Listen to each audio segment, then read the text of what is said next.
Aha.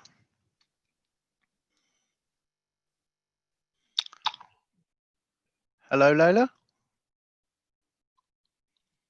Hello. Sorry, Hello. mate. Technical No issue. problem. How you doing? No problem at all. Good, thank you. How about you? I'm good, thank you. Hi, Ed. Hi there again. I know it's the long one today. Have you heard that they've had to rearrange Yorkshire and Humber tomorrow? Yeah, apparently so. Yeah, I don't know what's happened there. It's a shame. Apparently they couldn't find the chair or something. But that strikes me as odd. I'm sure there's plenty of people who would have anyway. Oh, yeah, I thought it was really weird. Well, what an evening off, Ed. I mean, go to the pub. I'll be putting the kids to bed. I've told Emily, who's very happy. So. Right, I'm just going to wait and see whether we are. It says we're live on YouTube. Is everything live and ready to go, Greg?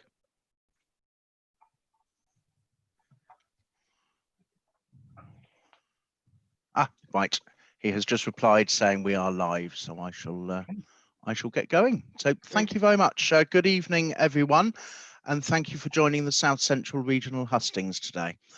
My name is James Reed, and I'm the Regional Chair of the South Central Region, and I'm delighted to be joined by Ed Davey and Layla Moran, who are the two candidates in our leadership election. I'll shortly ask both candidates for their opening remarks to kick off the session, and this will be 5 minutes each. After that, I'll be moving on to the questions, which the candidates will answer in alternating order, and there will be 2 minutes for each candidate to answer each question. With about 10 seconds to go, I'll just put up my hand if that's okay with both of you. At the end, there will be a short closing statement from each candidate at 2 minutes each. So for the opening statements, and this was randomly drawn before today, it's Layla first and then Ed. So over to you, Layla. Well, first of all, thank you so much, all of you, for being here. It's a real delight to be in my home turf, if you like, even though we're all over Zoom. But thank you for joining us. Our country needs a strong liberal voice, one that makes a heartfelt, compelling case for truly liberal and progressive values as we rebuild our society in the wake of coronavirus. The country desperately needs Liberal Democrats to rise to this challenge. And let's be clear, to do this, our party must change. Change isn't an option, it's essential. If we stand still or keep going with more of the same, we risk our voice not being heard, and we risk the Tories redefining our society in a way that's far worse than it is even now. And we must do better than the last general elections. And even since the last general election, we've gone from 12% to 6% in the polls. I care deeply about the future of our country and our party. And I have a plan to rebuild trust and win again. It starts with a forward-looking progressive agenda, one that is broad enough to appeal to a wide base while remaining distinctly liberal. By listening to over 300 local parties and speaking to voters actually who didn't vote for us at the last election, I've developed a vision to transform Britain into a fairer, greener, more compassionate country where everyone has the security to live life as they choose. My 3 campaign themes of education, the economy, and the environment, and the ideas that I put forward around them all reinforce that overall message. And it's the type of vision that Paddy and Charles had. It addresses mainstream concerns, but in a way that is uniquely liberal. And it attracts attention. Throughout this campaign, I've demonstrated that I can get the cut through that we need in the media, and that's without the organisation of HQ behind me. Since June, I've been on 5 front pages and secured over 200 media hits. But what I've been most proud of is being able to deliver from the position that we are now.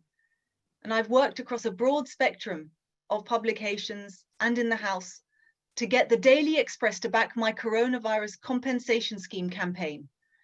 And as a result, bereaved families of NHS and social care workers who tragically died as a result of COVID-19 now get supportive payments. Developing that broad base, developing that relevance is how I overturned a 10,000 Conservative majority in my seat. And thank you to all of you watching who were part of that I couldn't have done it without you. The message that we did it on was clear, and it was attractive to soft Conservative voters as well as Labour and Green voters. We now need to replicate this nationally. And that's why I am committed to concentrating on winning at every level, starting, of course, with next May. In Oxford, West and Abingdon, we built our campaign by recruiting members, by getting them to win council seats, and now we run the Vale of Whitehorse District Council. I know very well that you don't win parliamentary seats overnight, but we have an advantage right now, which is that we know that the next general election is going to be in 2024. We have time. We have time to rebuild and put in the resources and infrastructure that we need in places like Winchester and Eastleigh and Portsmouth South, and then also start to build in those seats that we want to target in 2029. I became a teacher because I believe that every child deserves a chance to thrive. I became a Lib Dem because our party's mission has always been to enable every individual to fulfill their potential, regardless of where they come from, their family's wealth, or gender, colour, or sexuality. And I want to become Lib Dem leader because I believe there are millions of people out there waiting to hear our message from a messenger that they can trust. For too long, we've been explaining the past rather than campaigning for the future. With a renewed vision, a step change in how we operate, and a leader that can rebuild trust and credibility and have cut through, we can do better. Let's rebuild that trust with the voters and win again. Thank you, Layla. Ed. Thank you, James, and thank you all for coming on. These are challenging times for our country and party. Job losses, COVID, the climate emergency, Brexit. As leader, I both vision and experience to meet these challenges. Take the economy and climate. For too long, they've been separated. I have a radically different approach. Every policy, from economy to foreign affairs, from transport to housing, all must focus on climate change. Take my Green Recovery Plan, investing £150 billion, the largest ever climate investment programme. Green homes, green transport, green energy, a rewilding of natural habitats with a green jobs guarantee for our young people. I can deliver a green vision because I've experienced doing it before. I fought the Tories on climate and won, nearly quadrupling Britain's renewable power, making Britain the world leader in offshore wind. I brought green jobs to communities in decline, like 1,000 manufacturing jobs in Hull, making turbine blades for wind farms in the North Sea. My eco passion came from reading Seeing Green, aged 18. It's where I also discovered how a universal basic income helps the vulnerable. Working as Paddy Ashdown's economics advisor, I developed our party's first ever UBI policy. So I bring to a UBI vision real experience and my training as an economist. And we should really do far more on social justice, on council housing, on investing in education. We need to be the party for a fairer society. Beyond a greener, fairer society, post-COVID, we should be the party for carers, the party of caring. We should be the voice of our country's 10 million carers, 3 times as many people who voted for us at the last election. I've experienced caring, first as a young carer. My dad died when I was 4. So when mum became terminally ill with cancer when I was a teenager, I nursed her with my brothers till she died. Now, Emily and I care for our wonderful children, including my severely disabled son, John, who needs 24/7 care. So I understand what millions of carers go through every day. My life experiences help me relate to people, to voters, and to their challenges. In the general election review, you can see our party's challenges. The review does not say the way forward is as simple as moving on from the coalition. We tried moving on in 2017 with a leader who actually voted against the coalition's most controversial measures. Didn't help. Our challenges are much bigger, as the general election review shows. The review's 61 pages and many recommendations make clear there are no quick fixes. We've got some serious problems. The review says our most serious problem is not telling people why vote Liberal Democrat. And whether you're in Eastleigh or Portsmouth, whether you're in Wantage or Witney or Winchester, you'll know that by just speaking about Brexit, we didn't give other people a reason to vote for us. We must do that. And my vision begins to do that. A greener, fairer, more caring society. So let's implement the review, its major recommendations for changing our governance, our campaigning, top to bottom. And let's have a clear vision so people know who we are. And we can win. I'm an experienced campaigner. I fought 7 elections, I've won 6. And I'm the only MP in our party's history to win at a general election without being a target seat. I know how to win. It begins with local government, but it begins also with team leadership and strong messages. That's why most of our party's best campaigners are backing me. They're backing my vision and my experience to win. So please back me too. Thank you. Thank you very much. Okay, so we're moving now on to our first question and changing the time limit now to 2 minutes each. Because Layla went first then, it will be Ed first on this first question, which is from Gemma Haywood. The question reads, in recent years, the political parties that have been most successful at the ballot box are those that have won the emotional argument with a topic that strikes to the heart of the electorate. In contrast, the Lib Dems present a lot of good facts, but the ideas are more complex and or on less popular topics, which don't gain enough traction with the general public. With this in mind, what is your strategy for choosing an area of policy to focus on that will speak most broadly to the whole electorate, and how will we ensure we control the narrative on it and appeal to the emotions of the public, i.e. win the emotional argument? Ed first, please. Gemma, you are spot on. If we are going to get back and win in council seats, in constituencies, we've got to speak to people's hearts as well as their heads. And you know, Liberal Democrats, we love evidence-based policy. We love reason. We have more policy than we need. The real issue is cutting through, getting that emotional response. And it can be about talking about people, the vulnerable, homeless, children in need, and so on.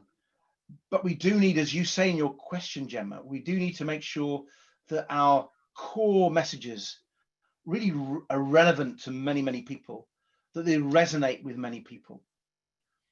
And that's why I'm talking about a greener, fairer, more caring society, because in each of those, I think we do touch and can touch on people's emotional response.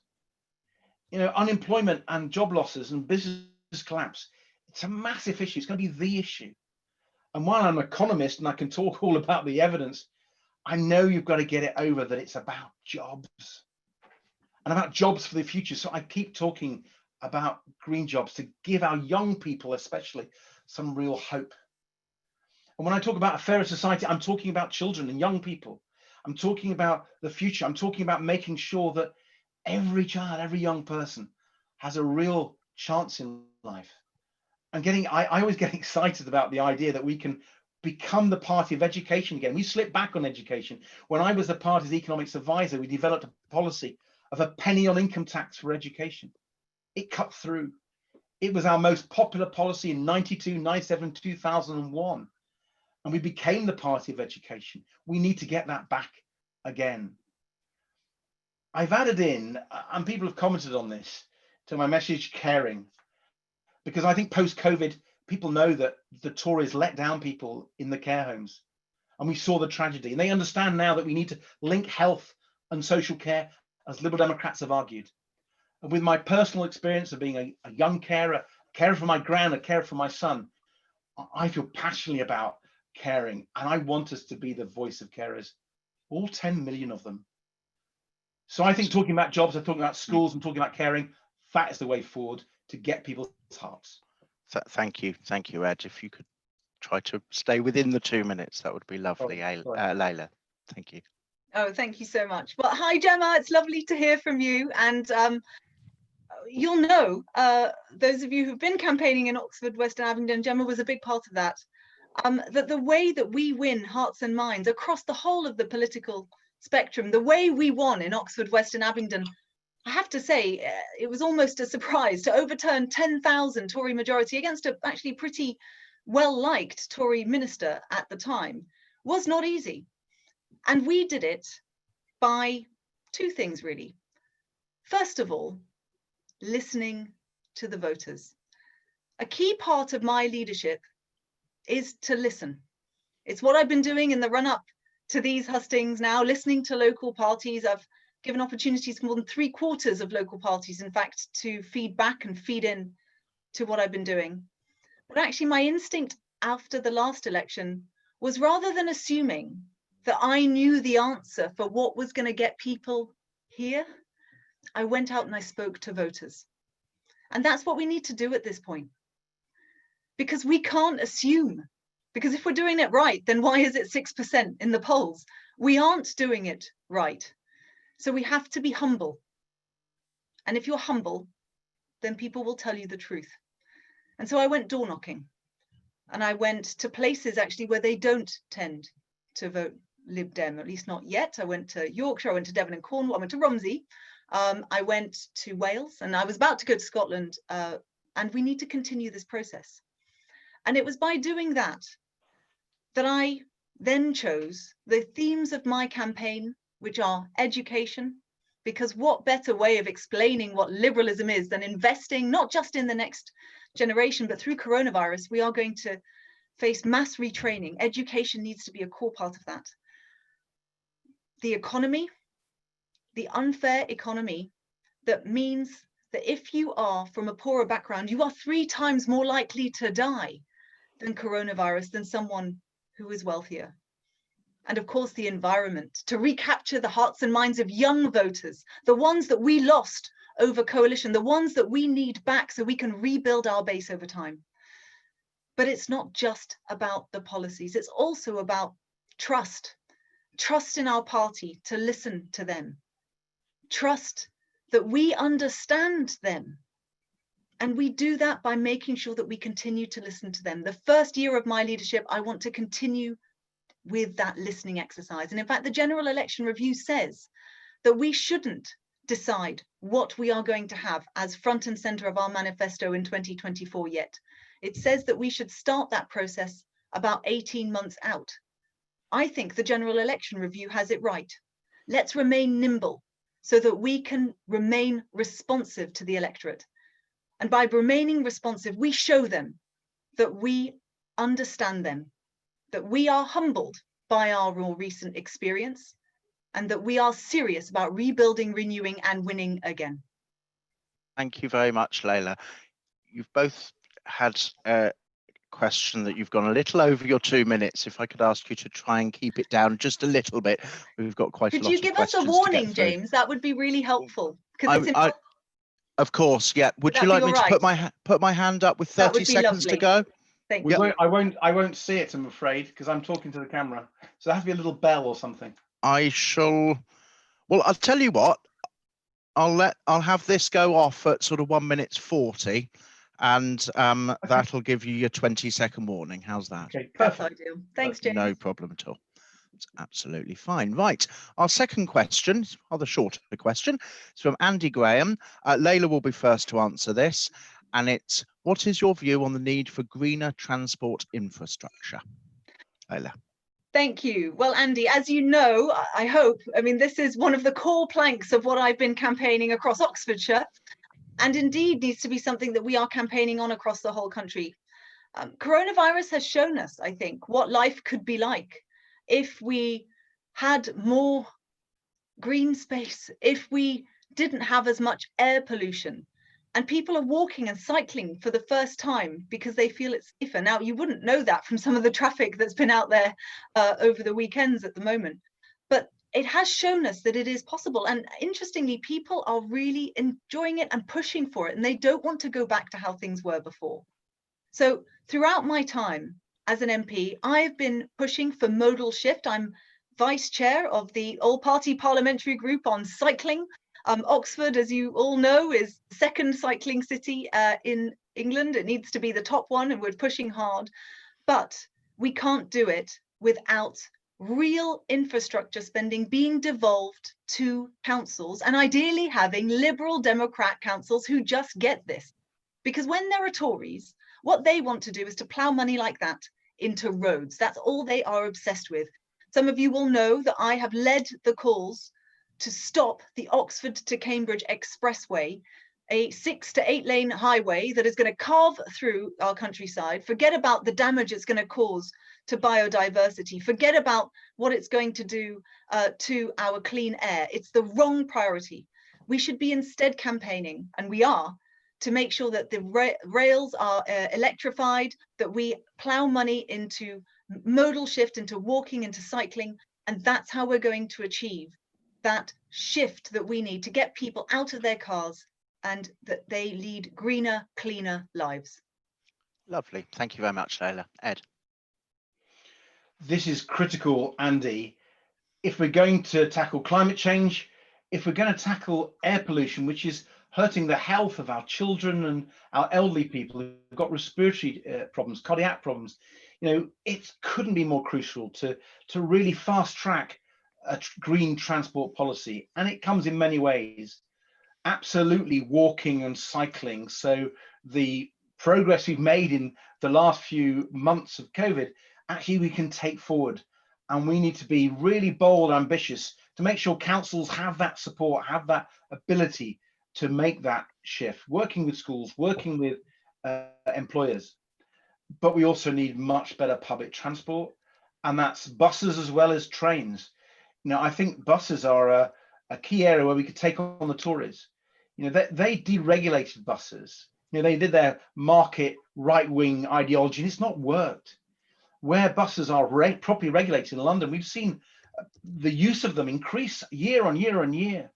So I want to re-regulate buses, give councils much greater control, or transport authorities much greater control, as we've seen in London, and get the benefits of more people using buses. And I think obviously trains, there's a big program on trains. I think we pay for some of this by actually cutting the roads budget. And now we've got this amazing technology of Zoom. Surely we can rethink transport budgets. Video conferencing has taken off. I've never done it as much in the last few months. In fact, Holly did it before, and it's amazing. So people don't need to get in their cars as much, and best of all, they don't have to go on planes. I'm from Southwest London. I've been campaigning against a third runway at Heathrow. I've voted against it. I'm passionate about against it, and I think we've won. I can't see the demand for air travel going up again, and that's a big success, and we need to build on that. And that will mean a lot more public transport investment. So, I'm excited about the opportunity, but now's the opportunity, and now's the moment. That's why my green recovery plan, which is all about creating jobs and about tackling climate emergency, green transport plays such a major part. And there's one final part in it, and I'll be frank with you, we do need to make the transition from the internal combustion engine, petrol and diesel cars, to electric vehicles, and with big goods vehicles, hydrogen. And I want the Liberal Democrats to champion the switch to electrical vehicles and indeed to hydrogen transport where it's appropriate. It's a big shift. Let's lead it. Thank you, Ed. Right, third question. I'll be Ed first. This is from Joe Ramsey. During the last general election campaign, this is specific to where they're from, and I don't know where that is, I'm afraid, but it says our candidates and campaigners in both our local constituencies had a lot of kickback from members who thought we should stand down for Labour. As leader, how would you reconcile the idea of working with other parties while not demoralising our own activists locally? Ed. Well, I understood the last election because it was all about Brexit, but I think that won't be the case the next election. The real issue for us will be beating the Tories and getting them from power. I'm an anti-conservative politician, a progressive centre-left politician. I fought the Tories all my life. I've said in an interview today in the Business Insider that we should do no deal ever with the Tories. They have gone far too right-wing. And that means there's a challenge about how we mobilize that centre-left vote. And when I first got elected, that's what we did. You know, I was number 106 on the target list in Kingston and Surbiton. It had always been Tory. There had never been a Liberal Democrat MP. There was a massive majority, and I overturned it. I'm the first MP of our party, as I said earlier, who wasn't a target seat to win. And we did that through tactical voting. There wasn't a deal or a pact with the Labour Party back then. We didn't stand down. And by the way, Labour's constitution suggests that they will never stand down. But instead, Paddy worked with Blair at all levels of the party, and there was an understanding. And on that understanding, it meant that our activists only went to areas where we could win, and their activists only went to areas where they could win. Unfortunately, that didn't happen last time. And by those activists going there, also the voters, the Labour voters, the Liberal Democrat voters, they knew what to do, and they shifted. And in 97 and in 2001, we saw centre-left progressive politicians getting elected on the back of mass tactical voting. So Joe, that's what I do. I think we could manage that. We could definitely get some understanding with Keir Starmer's Labour Party, and we could really maximise the centre-left vote and kick out the Tories. I think it's possible. Thank you very much, Ed. Layla. Well, I certainly have a lot of sympathy for what those members were saying, because what they were saying in their hearts was, my God, can we just make sure that Boris Johnson is not Prime Minister? And you just have to look at the way that he's handled coronavirus and you know, yes, they were right. But we also have to be very, very mindful of what is the smartest way of doing this. And it's clear that at the next election, we have to make sure that we deprive the Tories of a majority. And the Labour Party need us. So seat by seat, we need to do what we did here in Oxford. And in 2017, I pioneered the Greens stepping down. And I've never said actually stepping away, but actually standing beside me in that fight to create the progressive alliance of voters that we needed, not just on the centre left, but actually we brought a lot of the Conservatives on board by pointing out to them how bad the Tory government was. And in that case, it was an anti-Brexit vote.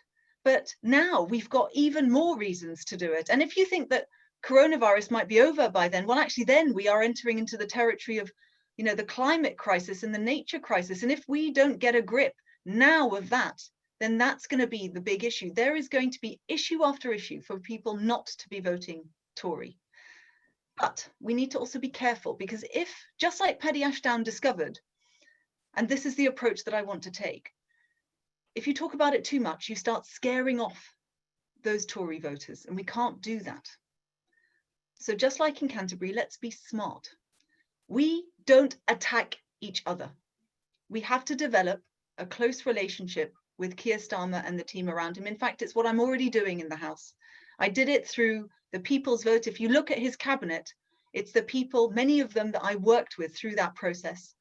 And just this week, I constituted the all-party parliamentary group on coronavirus, which is bringing together people from across the House, including many of those close to Keir Starmer, so that we can fight that common cause. If we are going to get rid of the Tories, it's not just a case of taking votes from the left or from the right. It's not one or the other. It's both. And if you want proof of my own track record, then look at what we did in Oxford West and Abingdon. And I know many of you know what we did and how difficult it was, because you were here to help. We have to make sure that Boris Johnson and the people that he has around him, the damage that they are doing to this country, is not inflicted on it for a moment longer than it absolutely has to be. And I'm committed to working quietly behind the scenes with the Labour Party so that we can rebuild trust with that party, so that they don't fly into seats wielding pitchforks of yellow Tories fighting against us, when in fact what we need to do is to train our fire on the people who we absolutely need to in that fight against authoritarianism, populism and nationalism across this country. Thank you very much. Right, our next question is from Andrew Parker. Layla will be answering first. As leader, what support would you offer at a local party level to improve the diversity of our membership? Layla. Thank you. Well, this is obviously a massive issue right now. And you know what? There's a part of me that feels a bit ashamed of our party, simply because we are liberals, right? So we obviously don't want anyone in the entire country to ever be stopped from achieving their full potential because of something they didn't choose, whether that be the color of their skin, their sexuality, whatever it may be. But this happens. And in our own party, that is predominantly, you know, London and Southeast centric, white, middle class, well educated, if we don't have the diversity in the rooms when we are making the decisions about what we should be campaigning on, then we aren't accessing the full might of the amazing individuals that we have in our communities to help us in that fight to change Britain. And that's why we need to make sure that we are diverse as a party. It's not tokenism. It's not because we want to set targets for target's sake. It's because fundamentally our liberal values tell us that this is the right thing to do. And we need to embody it. You know, we need to have a politics that looks and feels different. And local parties do need support. If we were a business, it would be unheard of the amount that we don't invest in local parties. We need training. We need support. And as leader, that is something that I'm going to absolutely prioritize. But I will also prioritize it in the teams that I put around me. You don't just walk the walk, you have to talk the talk, you also have to walk the walk. And for far too long as a party, we've said that we care about this. But then when you look at us, and actually if you look at politics as a whole, we don't do anywhere near well enough. Lovely. Thank you, Layla. Ed. I think our party is doing appallingly on diversity. I think it's one of the reasons why we're not doing as well as we need to in the elections. And the general election review said it very, very clearly. So this would be a top priority for me. Now, we've made some progress on gender diversity, not enough, but Joe did a fantastic job. We now have more women MPs than men MPs for the first time ever, but we can't be complacent. We've got to do more. But we've done dreadfully on Black and ethnic minority representation. It's great we've got Layla, and it's great we've got Manira, but we need to do better. We need to look like modern Britain. And it's shameful that the Conservative Party and the Labour Party are doing better than this. So this is fundamental to how we win, as well as fundamental to our values. What would I do? Well, I have a history in my local party of really being very proactive on this. When I became the candidate, it was mainly men on the council, very few people from BAME backgrounds. We now have a majority of female councillors on Kingston Council. Most of the leadership are women, including the leader. And we now also have eight BAME councillors out of 38, which is almost proportional to the electorate. We have a large BAME membership in our party, one of the highest proportions. So we've really come on, but it's taken an awful lot. It required leadership from the front. And that's what I'd want to do if I was leader of the party. Make sure that we really get this right. We've had the Alderdice review in 2018, which reviewed all the other times we've tried to sort it out and failed. So we can't fail anymore. And we've got to be radical. And that will mean myself and my team working with all the regions and all the local parties to make sure this is seen at every level of the party as a top priority. So we do select candidates who are absolutely a representative of their communities. And I'm very proud in this leadership election to be endorsed by the chair of the Liberal Democrat campaign for racial equality, Roderick Lynch. He and I have talked about this, what we need to do, and I believe we can do some fantastic things. Because we haven't done enough in the past, there's a lot to do. It would be a critical measure of my success as a leader, getting this right. It's the right thing to do, and it will help us win a seat. Thank you. Right, our next question is from John Ayres. This will be Ed to answer first. The 2021 local elections will be held against a background of continuing pandemic, the fallout from Brexit, worst recession for 300 years, and mass unemployment. How can the Lib Dems cut through in such a volatile atmosphere? Ed. John, thank you. You almost mimicked my speech.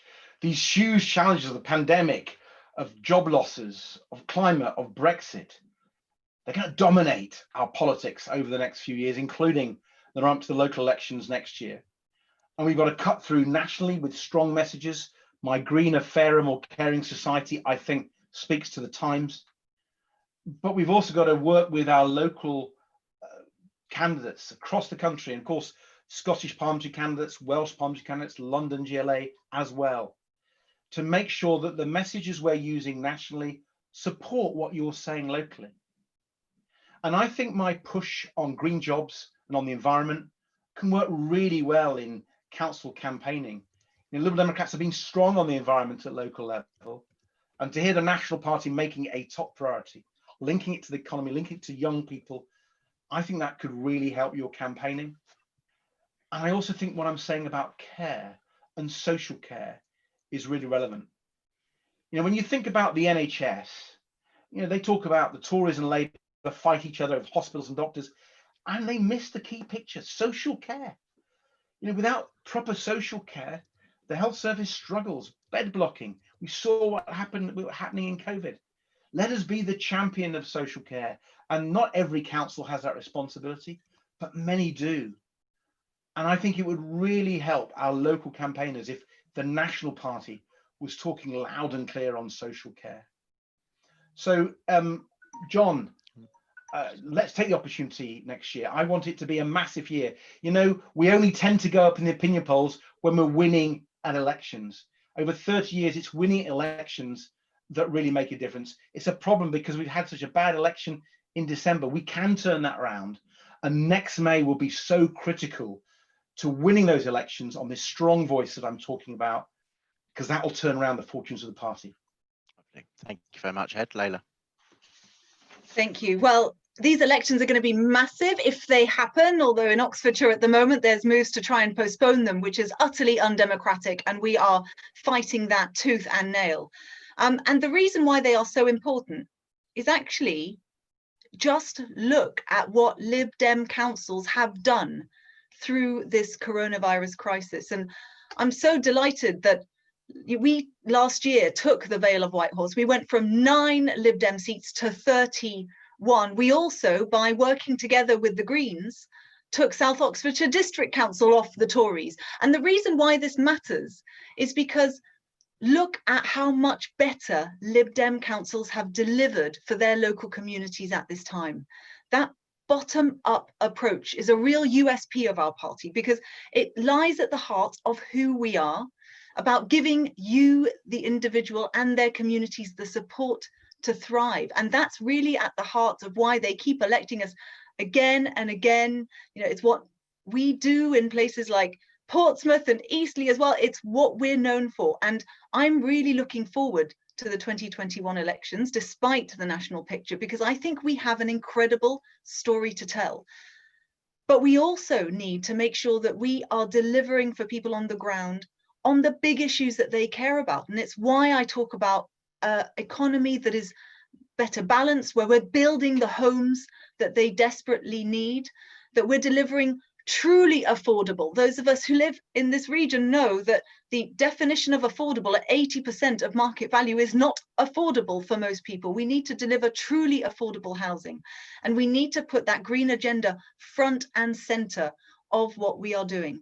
My job as leader is to come out and knock on those doors with you, but also to develop a message that complements what you will be doing on the ground, so that together we can win more councils for the Lib Dems. And the reason why that matters is because it makes a real palpable difference to people's lives day to day. Lovely. Thank you both very much. Right. The next question is from Michael Berwick Gooding. And I'm afraid you're going to have to listen to my voice for a while. It's quite a long question. Recently, Adrian Sanders, for those of you watching who don't know, he's former MP for Torbay in Devon. Recently, Adrian Sanders wrote that one of our primary purposes, as set out in the preamble to the Constitution, is the eradication of poverty. In our last two manifestos, it was said we were providing more money for improving working age benefits than the other two main parties. I don't recall this being highlighted in any of our TV coverage during either campaigns. Do you accept that the eradication of poverty is one of our three main primary purposes, along with the eradication of conformity and ignorance? If elected leader, what would you do to ensure that the eradication of poverty within a stated time would become a major policy of the party and is always emphasised as one of the four major policy areas: poverty, ignorance, conformity and environment? Layla first, please. Thank you, James. Michael, you're absolutely right. And the reason why this is so important for us to keep emphasizing is from the conversations that I've been having since the general election, particularly in places that we need to start winning again. It's been made really clear to me that people just don't know what we're for. And I would consider success as a leader that at the next election, if you knock on a door and someone answers and you go, "Hi, I'm with the Liberal Democrats," they know what that means. And I hope that what they will say is that it means freedom, because at our heart, that's what we're about. We're about freedom. And it's two types of freedom, because to be free to live the best life that you can possibly live, then you must be free from ignorance, poverty, and conformity. And so that's why we cannot speak of liberalism without talking about the eradication of poverty. And at this crisis, this moment of crisis, if you look back through our country's history, the great crises of the past, the Second World War, it was a liberal settlement that we ended up with afterwards, forged by liberal politicians. There is a Liberal Democrat-spaced new party that we need to show people that we exist. It's renewed, it's rebuilt, and it's putting liberalism at its heart. And yes, absolutely, eradicating poverty needs to be part of it. And we talk about it by talking about a universal basic income so that no one falls through the cracks. We talk about making sure that every child has access to education, not something that we've seen through this coronavirus crisis. We talk about an economy that's genuinely fair and that puts those who are able to bear the biggest burden as those who in the future are the ones who will be paying for the debt, not a return to austerity and not a return to where we were as a party in the coalition era.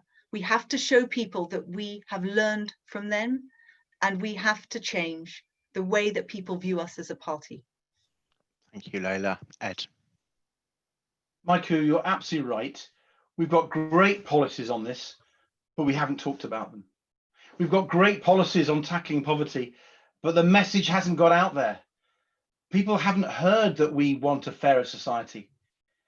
It's one of the reasons I'm talking about a greener, fairer, more caring society. It's going to be absolutely central to my leadership, because I came into politics to help the poorest and the most vulnerable. I do advice surgeries in my constituency. I've been doing them for 20 years. The last Tory did one, I took over in 97, did one a month. I've done 8 a month. So I've seen a lot of people who've had serious problems, people who are homeless, people in overcrowded accommodation, people dependent on food banks, people in low wage, insecure jobs, and they're running up huge debts. And I and my team have worked tirelessly over many years now to help those people. And it drives me that we need to sort out the system that's left these people in such unfairness, such injustice.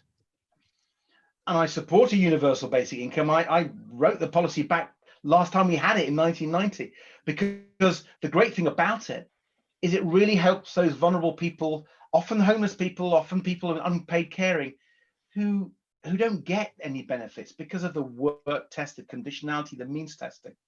That's one of its big attractions. But we can't leave it there, because in my area, it may well be, I suspect in a lot of your areas too, housing, poor housing, unaffordable housing is one of the big causes of poverty and inequality. So we've got to build houses, and there's no point being NIMBY about it. I know councillors have a real problem about this, but for young people, for young families, we've got to be up there building homes. My wife feels passionately about it. She's a councillor on Kingston Council. She's in charge of housing, and she's building more council houses, zero carbon, building more homes, because she knows, I know, that is the best way for many people to really eradicate poverty for them. So, benefit reform with UBI, council housing, yes. And in my experience of helping people in my constituency, there's something else we've got to do.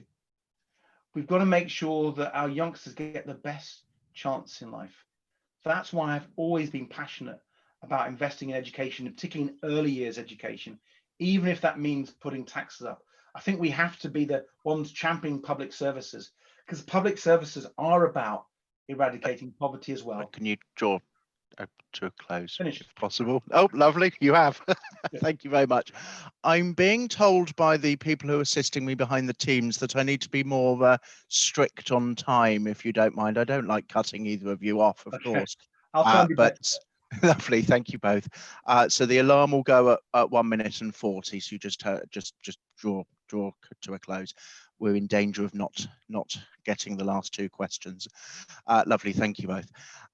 So the next question's from Dave Jackson. And this will be for Ed first. Very little has been heard from the defectors who joined from other parties before the general election. What has your contact been with these individuals, and what role do you see for them in the party if you are elected leader? Well, I've actually spoken to all of them at least once. I've spoken to Chuka and Sam and Luciana on several occasions for several reasons. First of all, I really like them. They're really nice people, and they felt so at home in our party. I think the party members have made them so welcome, and I'm really keen that they stay active in our party. I've been talking to them, I'll be frank with you, about whether they'll stand again. It's a little bit early for them. They've got to look after their families, they've got to find new jobs and so on. But there's a real appetite, I think. I don't see them going back to their former parties. I think they see that we actually have a bright future. So it would be a key part of my leadership to try to persuade those high-profile defectors, but not just them. We've had a lot of people join the party who were previously Labour and previously Conservative members. We need to make sure we welcome them and keep them in our party. I think we can. And of course, then there's the voters. We failed to capitalise at the last election, tragically, on the number of Labour and Conservative voters who wanted to vote for us but couldn't quite come over for whatever reason, tribal reasons. Corbyn scared a lot of them off. But we absolutely have to make sure those people who are rejecting their old parties, whether they're former MPs, councillors, party members or voters, they do come to us. That would be my priority. Thank you very much. Before the alarm went off, thank you. Layla. Hi, Dave. So yeah, I've been in regular touch with them. In fact, I've had a few Zoom drinks, particularly with we have lady MP drinks. Sorry, Ed, but we've been doing them for a few times now, and actually they've been really, really useful, because you've got people like Sarah Wollaston and Antoinette Sandbach and others who have been telling us, you must think about how about this way of wheedling this out of the Tories, or have you thought about speaking to this person about something else? And actually that's an incredibly important resource for us as a party. We are 11 MPs, but actually to get anything done in the House right now, you need to build networks, huge networks across the House, in order to achieve things. And having that resource on tap available to us all the time is really helpful. Sarah, for example, right now is working with me on the all-party parliamentary group on coronavirus, we're launching an inquiry, in fact, this week. And I've spoken to Luciana Chuka recently, who, by the way, have just started working at a job, the same company. I understand Chuka is now Luciana's boss. Sam told me that he's got a new job yesterday, I think, and he's at Oxford University Innovation. So they are doing really well. But we do need to harness what they know, because these guys are going to be absolutely critical. And yes, absolutely, they should stand. But also they are full of knowledge and understanding about how those other parties work. And at a time when we need to be taking the fight to particularly the Tories, having those MPs behind the scenes telling us what it is that we should be going after, who are the ones that we should be talking to, I think it's an incredibly useful resource, and it's one that I'm already using. Lovely. Thank you very much. Next question is from Roy Abraham.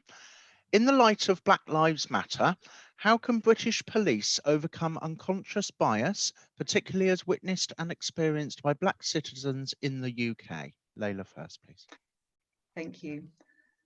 Well, first of all, on the movement itself, I mean, and I think I said this to the earlier question about diversity, I think it is shameful that we are at this point. And I don't think I had totally appreciated at all the level of aggression that exists still, you know, and this had bubbled up in the past. And when I was a candidate in Battersea in 2010, I was chair of the local party in 2011 when we had the riots in London at the time. And it felt like, you know, some of this had been dealt with, but it clearly hadn't. And it's reflected in the way that we haven't dealt with it in our own party. And it's certainly reflected in the way that we haven't dealt with it across the country.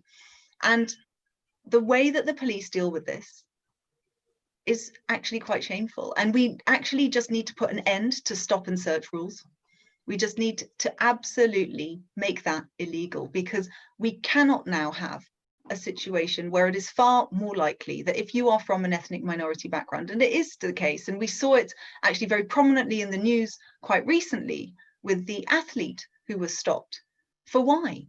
You know, they were doing nothing wrong. And we have to realize that there is still a systemic issue in the police, one that Brian Paddock has championed before, one that we continue to champion in our work as MPs. That has to stop. But more than that, it's not just about the police. It's about recognizing that the whole of society needs to change. It's not just about unconscious bias training for all officers. It's also about unconscious bias training for the whole of society. It's why I've been pushing for changes to the curriculum in our education system.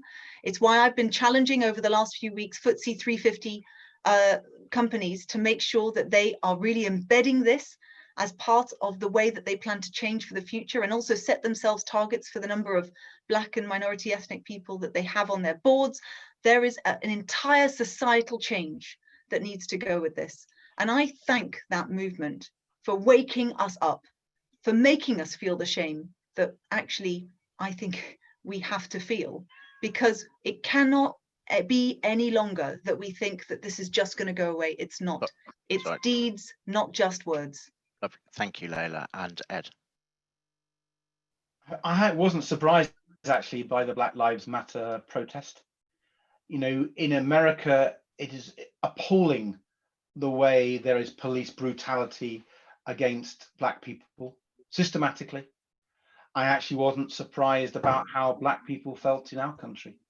If you read the David Lammy review, which shows the disproportional number of Black people in our prisons, and how actually that disproportionality of Black people in British prisons is even worse than the United States. It's absolutely clear that our criminal justice system needs reform at every level. And Boris Johnson has commissioned a review. I mean, for God's sake, we know what has to happen. The Angeloni review on deaths in police custody, they haven't implemented that. They haven't implemented the Lammy review. We can't get this right-wing nasty government get away with it. And do you know what? They're playing this fast and loose. But Boris Johnson appeals to the far right. He gives them little, you know, dog whistles. It's disgraceful. We shouldn't let him get away with this. We should be passionate about it. I asked him in the House of Commons. I pointed out that stop and search is racist in the way that it is applied. You know, ordinary stop and search powers, you're 9 times more likely to be stopped and searched if you're black than if you're white. But Section 60 powers, which I raised with him, you're 47 times more likely to be stopped and searched if you're black than you're white. 47. No one can tell me that's not racist. No wonder the black community in our country gets hurt, feels picked on. Can anyone think anything else? It's just obvious. And you know, when they talk about that it has an effect, stop and search, it doesn't. All the evidence shows that a big increase in stop and search levels leads to tiny decreases in crime. And if you deploy that resource elsewhere, you could have done far better. So we have got to be at the forefront of this, my friends. We have got an unconscious bias training in the police. I'm very lucky in my constituency. I have a Kingston Racial Equality Council that's headed up by a wonderful guy called John Azar. He's advised the Met Police on diversity. We should follow their advice. Lovely. Thank you very much, Ed. Sorry, I know it's a it's passionate tough subject to keep to only 2 minutes on. Thank you both. So the next question is from Vijay Chopra. Do you envisage the Liberal Democrats as an idealistic party of opposition or a pragmatic party of government? Ed, first, please. I think you can do both, you know. It's important to be idealistic. You know, when I talk about climate change and the need to tackle it, I want to tackle it globally. Because if we tackle climate change globally, not only is that the only way to defeat climate change, but you know what? You can also tackle poverty. The poorest people in our world live in rural Africa, rural Asia, rural India, rural Latin America. They don't have electricity. Fossil fuels hasn't brought electricity to them, but solar can, wind can, hydro can, in microgrids. And if you get that microgrid, you know, then they can keep their medicines cool, their food cool, their kids can be better educated. And you know what? They can be part of the economy. Getting renewable energy across the world will help millions of people be able to prosper in a clean way, tackling poverty. Now that's idealistic, isn't it? What's wrong with that? We can be idealistic and we can be pragmatic in government. You know, when I was in government, I fought the Tories and won. I nearly quadrupled renewable power. You're looking at the British politician who signed more contracts for solar power, solar farms and wind farms than any British politician in history. That's pragmatic and idealistic. You know, I joined the party after reading this book. And thinking about the environment for very years. I joined it because of the environment, because of my ideals, but then we can implement them. So let's be idealistic. I think we can win a lot of votes on that, but let's also get into government, because you know what? Winning and power is a passport to liberalism. Winning and power is a passport to tackling climate change. Winning and power is a passport to dealing with poverty. So I make no apology for being absolutely determined to win for our party, but I'll do that with idealism as well. Lovely. Thank you, Ed. And Layla. Vijay, I am hugely ambitious for our party. And the reason why I am ambitious for our party is because I know what a difference our party makes. But it's not just about Westminster elections, and I'll come to those in a moment. We have to start by recognizing that if we are going to rebuild trust and credibility with the electorate, that actually, first of all, we have lost trust and credibility with the electorate. And I hope anyone who's been door knocking, particularly in areas that we were trying to win and didn't quite make it over the line, or somewhere where we're not obviously that challenger, that we meet this on the doors all the time.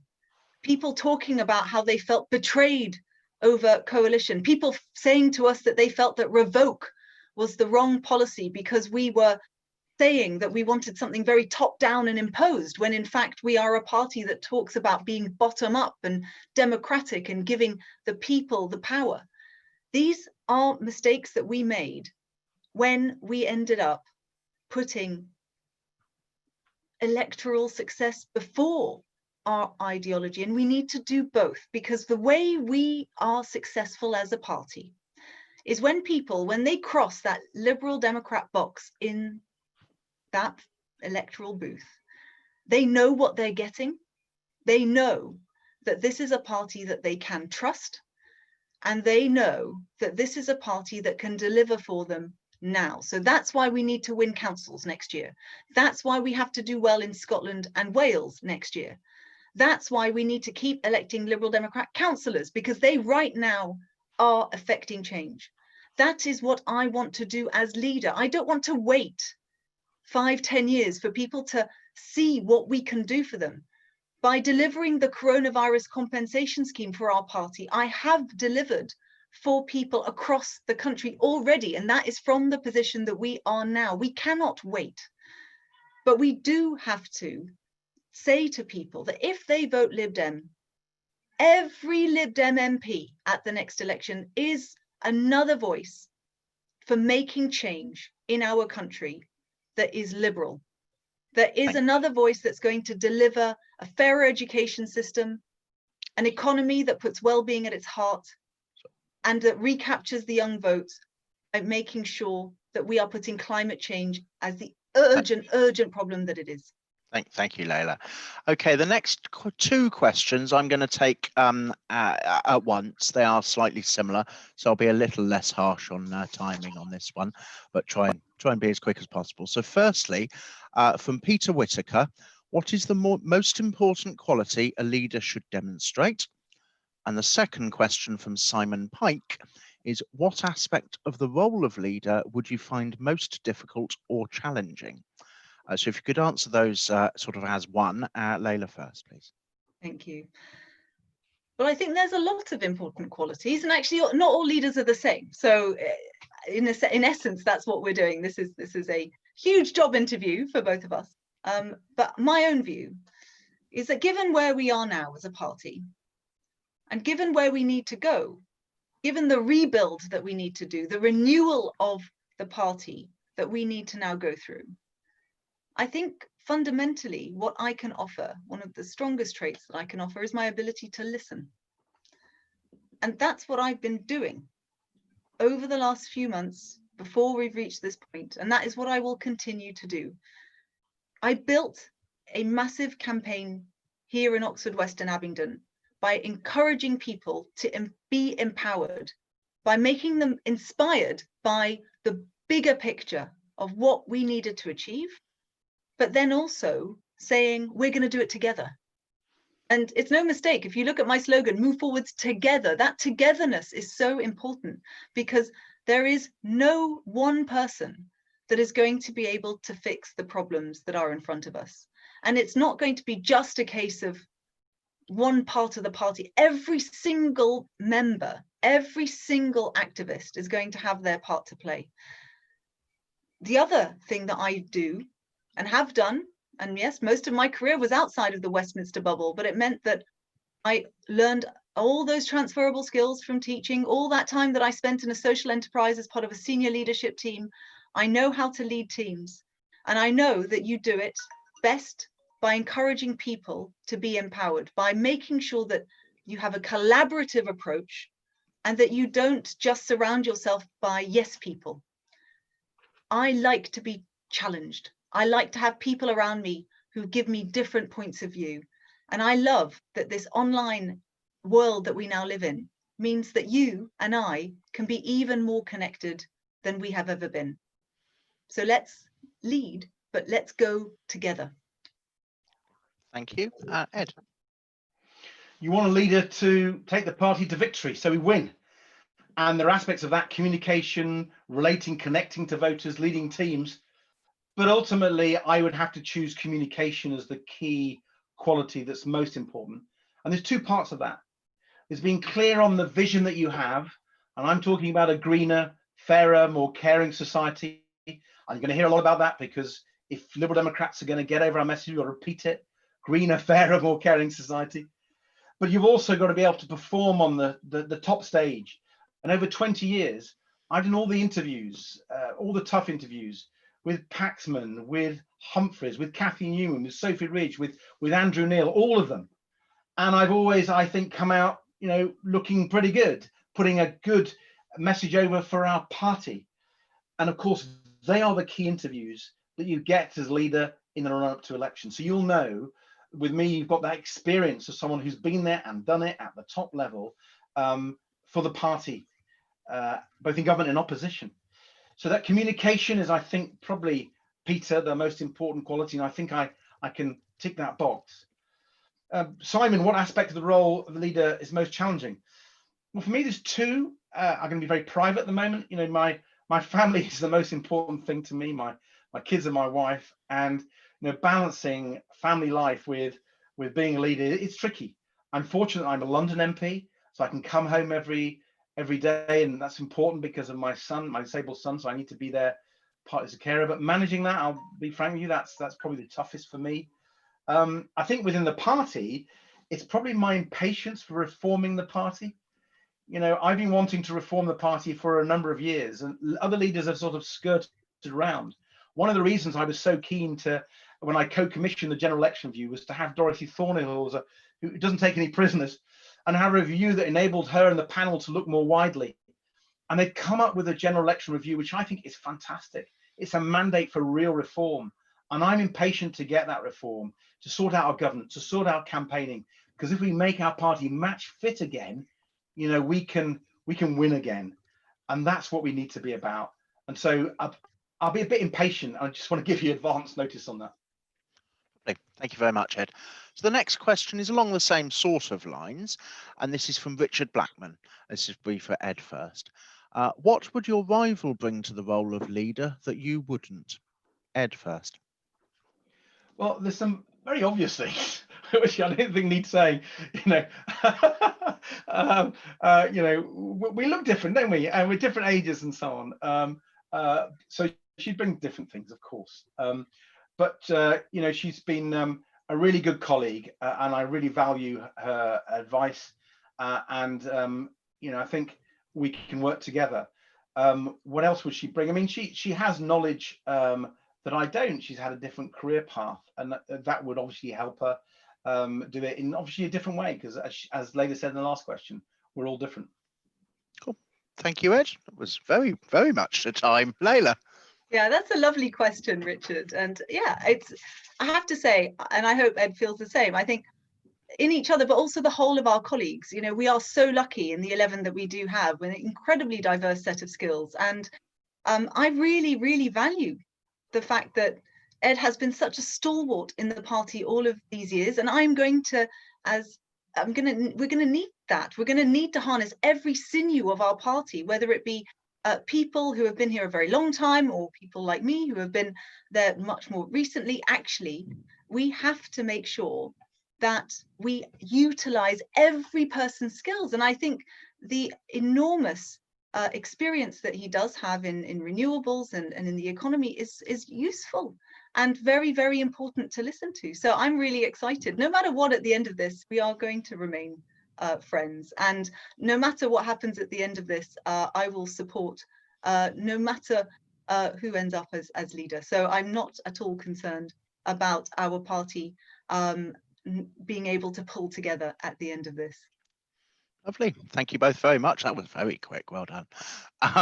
Right. Next question is from Angela France. Where do the candidates stand on wildlife and wildlife crime? Fox hunting, or the fox hunting ban, is not enforced, and the badger cull has been proved to be bad science.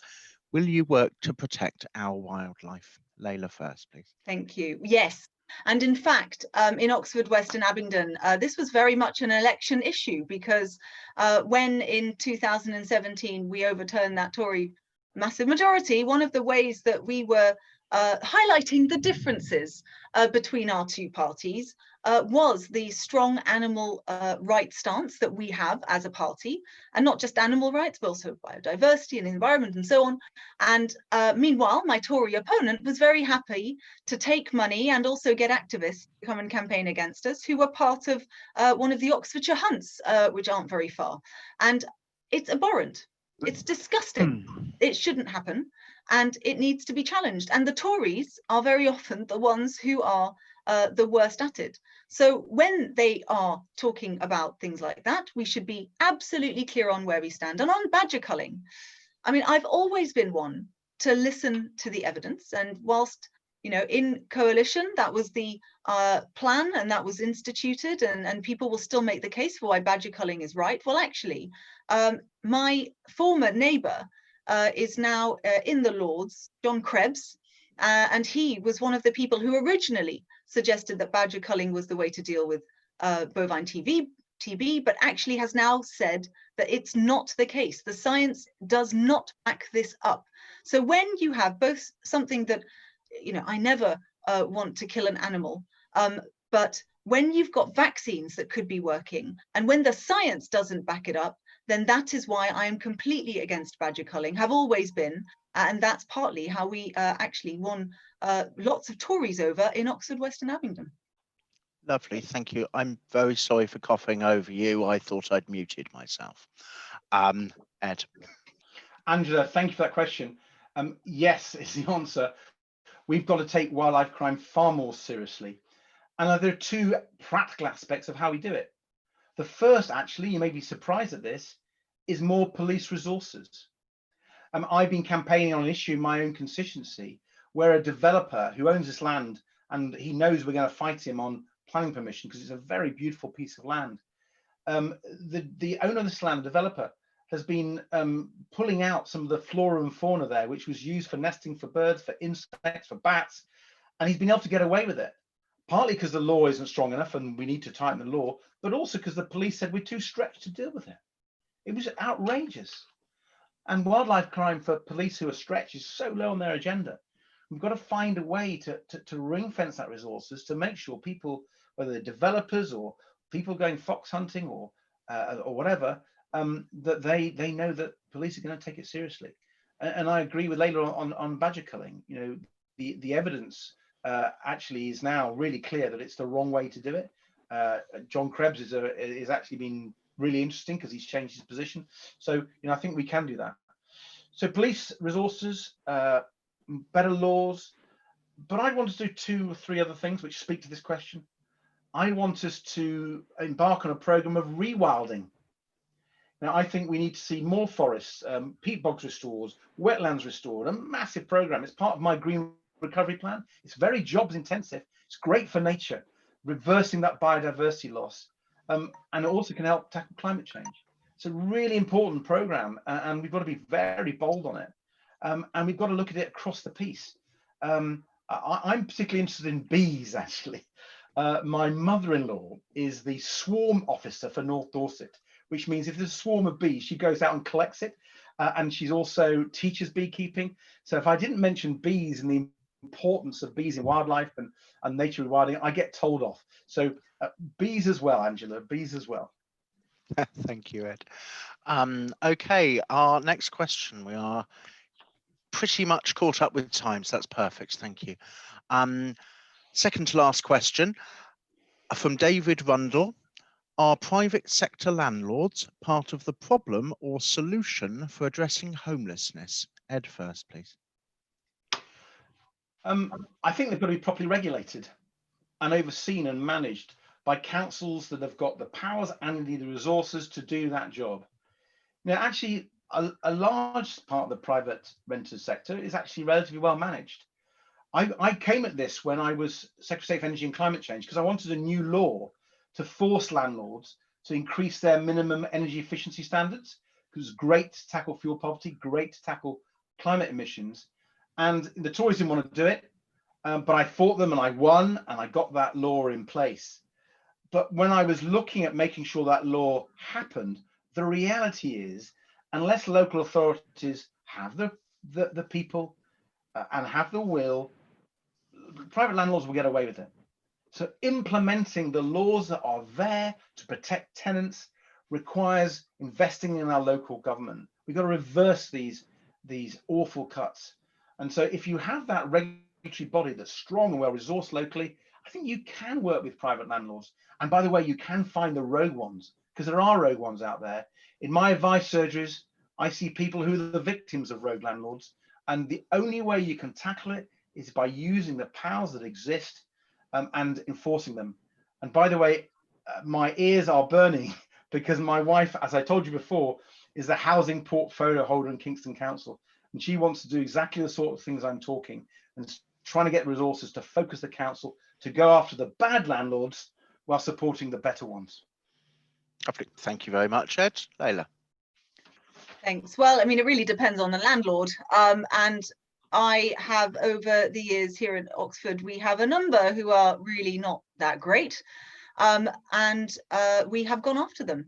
But councils just don't have the resourcing that they need. And at a time of enormous council cuts, and at a time when I'm really worried about people losing their jobs through this coronavirus crisis, we are going to see potentially a spike in the number of people who are evicted and who are pursued. And it was the right thing to do to stop evictions, but the government is now beginning to reverse that. That is absolutely the wrong call. But what it actually comes down to, and actually it's not just about landlords, it's also about building affordable homes and building truly affordable houses. And I would like to see councils like Eastleigh follow their lead, take more responsibility in this, but also be given the financing and the resources to be able to do it. And in the Vale of Whitehorse District Council, we are now actively looking at how we can do that. And that is the difference that a Liberal Democrat council makes. And it's one of the reasons why we need to resist the local government reorganisation that looks to be planned by Boris Johnson and Robert Gendrick and others, because by taking the power away from local councils, you are actually going to be less able to tackle these big issues in our communities. And it's the right thing to do, because in the end, if you can't have a society where people don't have a bed to sleep in at night, then that isn't a liberal country. Lovely. Thank you very much.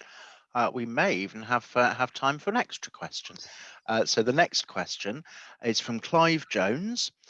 Would you campaign to enhance tidal power in the Severn Estuary and other coastal waters where there are high tides, which can be used to create green energy? Layla first. Yes. Wonderful. I can carry on if you like, but yes, and in fact, I already have. Wonderful. Thank you very much. That was quick. Ed. Absolutely. Clive, this is critical. I'm going to be a bit longer than Layla. This is one of my specialist subjects. You know, we've got the Swansea Bay Lagoon, the tidal lagoon there. We've got an option for the Cardiff tidal bay lagoon, the Conwy, the Bridgewater. You know, there's a lot of them, and we could get 10%, possibly more, of Britain's power from tidal if we did it properly. And by the way, I'm not very keen on tidal barriers. I think there's a real problem because tidal barriers create some really environmental damage, and that you have one big one. It's quite risky. The tidal lagoons, which I promoted in government and still actually work on, they're much better for the environment, and you get that power, and you can balance them on the system. So tidal power is really exciting, you know. And I'm really proud that we made Britain the world leader in offshore wind. I want us to be the leader in tidal lagoon power. So Clive, very exciting, critical to the green agenda. Lovely. Thank you very much. I have got time for an extra question. So this is from Paul Bissell. What are you going to do to raise our profile in the mainstream media? And that would be opposite to last time. So Ed first. Well, listen, over 20 years, I've done all the big media, and you know, I would be absolutely on this with a team. And you know, just in the last week, I've done the Today programme. I was on the BBC 6 o'clock and 10 o'clock news, Sky, Talk Radio, BBC Breakfast. I was in the Guardian newspaper in their editorial, giving me credit as the leader in Parliament, pushing for an independent public inquiry into the government's shambolic handling of COVID. So, you know, I've been getting media. It's always difficult. Let's be honest.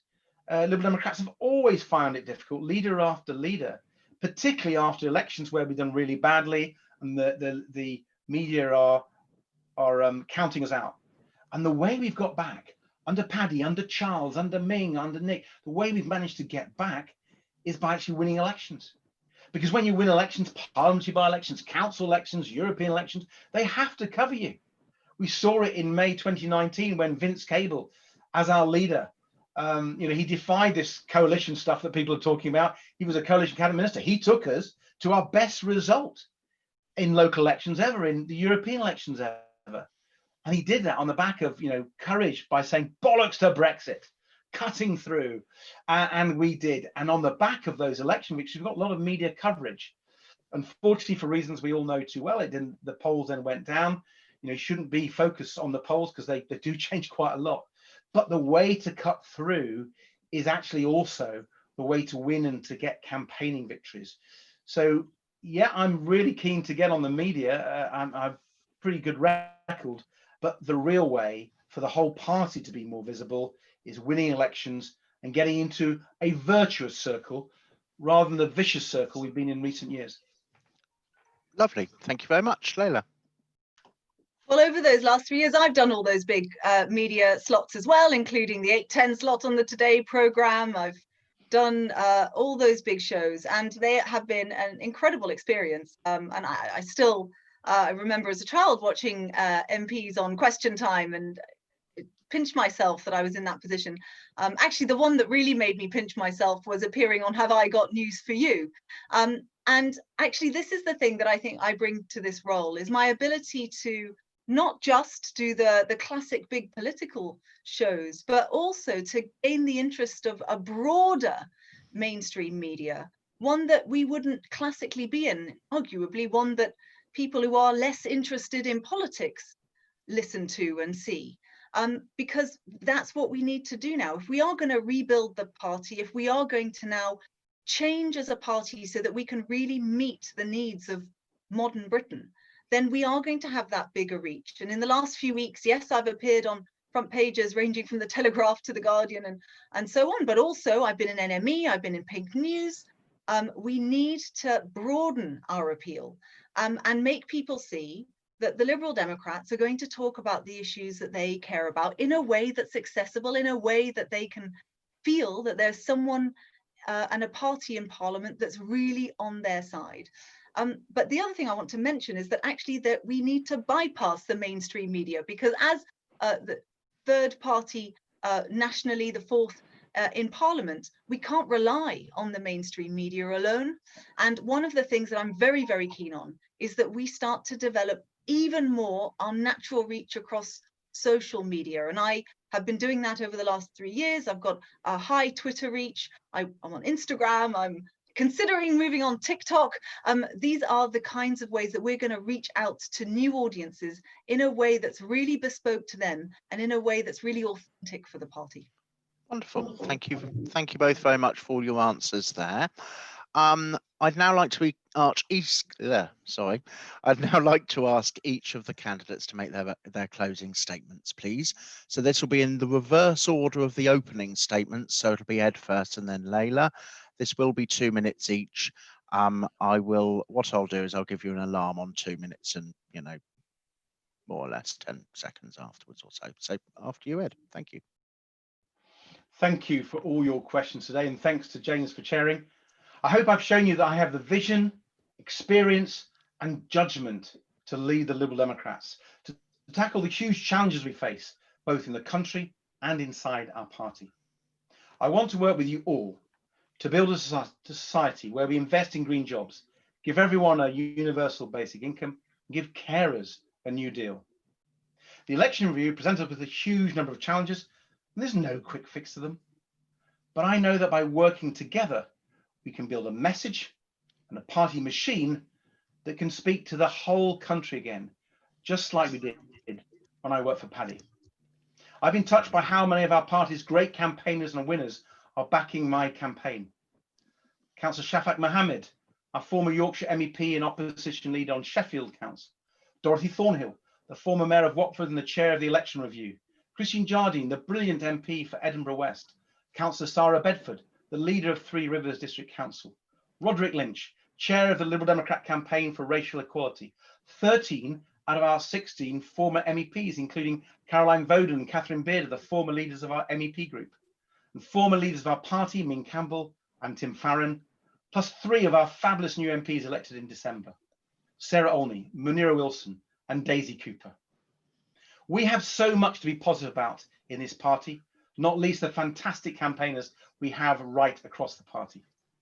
Together, let's campaign our socks off to beat Boris Johnson's right-wing Brexit Tory MPs to elect more Liberal Democrat councillors and MPs. Yes, the challenges with jobs, the climate, Brexit and COVID, the challenges have never been more serious. But I'm ready for that challenge with my vision and my experience.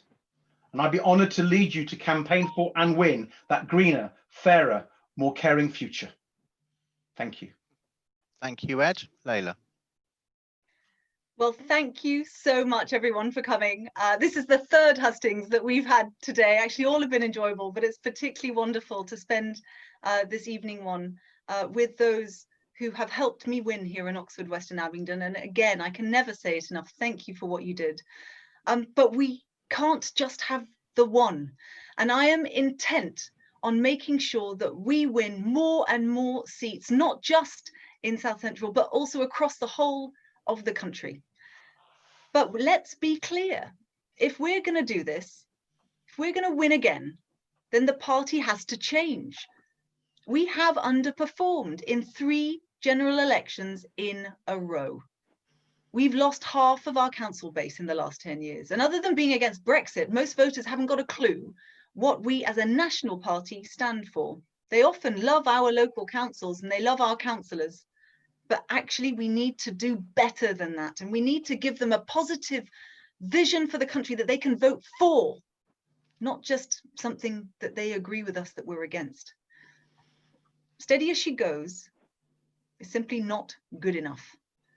And as your leader, as we've done here in Oxfordshire, I will support you in building support in your area.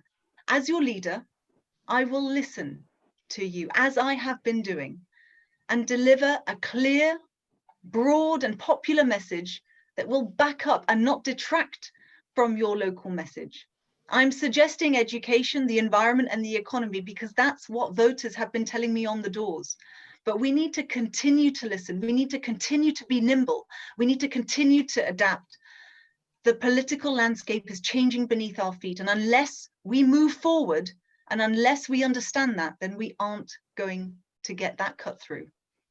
And speaking of, we have to get that media. And I've shown that I can do that. The election review is also critical because the party has to do a better job of supporting your campaigning on the ground. And I'll be there, on the doors, supporting your campaigns. Never has our country needed a strong Liberal Democrat Party more than they do now. Coronavirus has shown us that the country is crying out for change. And this means that our party has to change too. So I hope in this election that you might consider giving me your support so that together we can move forwards. Thank you. Thank you. Right, I'd like to thank both Ed and Layla for their time this Saturday evening. I'd like to thank Anne Winstanley and Greg Foster, who've been assisting me behind the scenes, and Anne was ready to jump in if my internet failed or anything like that. And I'd also like to thank all of you who are watching tonight for joining this hustings and giving up your Saturday evening to be involved in this leadership election. Thank you very much and good night. Thank you. Thank you.